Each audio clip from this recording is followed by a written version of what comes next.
On the 3rd of October, former Minister of Petroleum Resources, Diezani Alison Madueke, had brought to the notice of the court an application she filed seeking to be joined as a defendant in the charge against the former Kwara State governorship candidate, Senior Advocate of Nigeria, Dele Belgore, and his co-defendant, former Minister of National Planning, Professor Abubakar Sulaiman.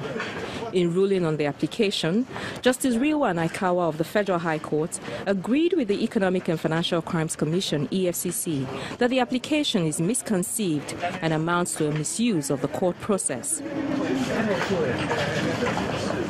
The judge also dismissed the request of the former minister, urging it to compel the Attorney General of the Federation to facilitate her return to Nigeria. The court held that having not been listed as a defendant in the charge, there is no offense yet being made against Mrs. Alison Madueke before his court.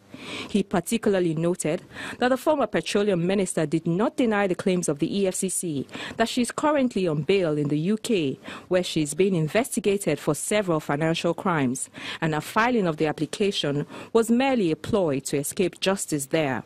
The judge held that his court would not be used to achieve this aim. With the ruling out of the way, Justice Aikawa proceeded to hear the testimony of an investigative officer with the EFCC, Mr. Usman Zakari.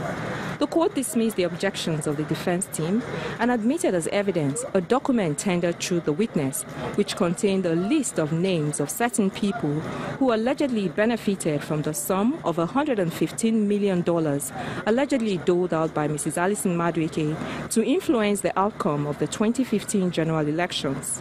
According to the witness, the two defendants who were also on the list received the sum of 450 million naira.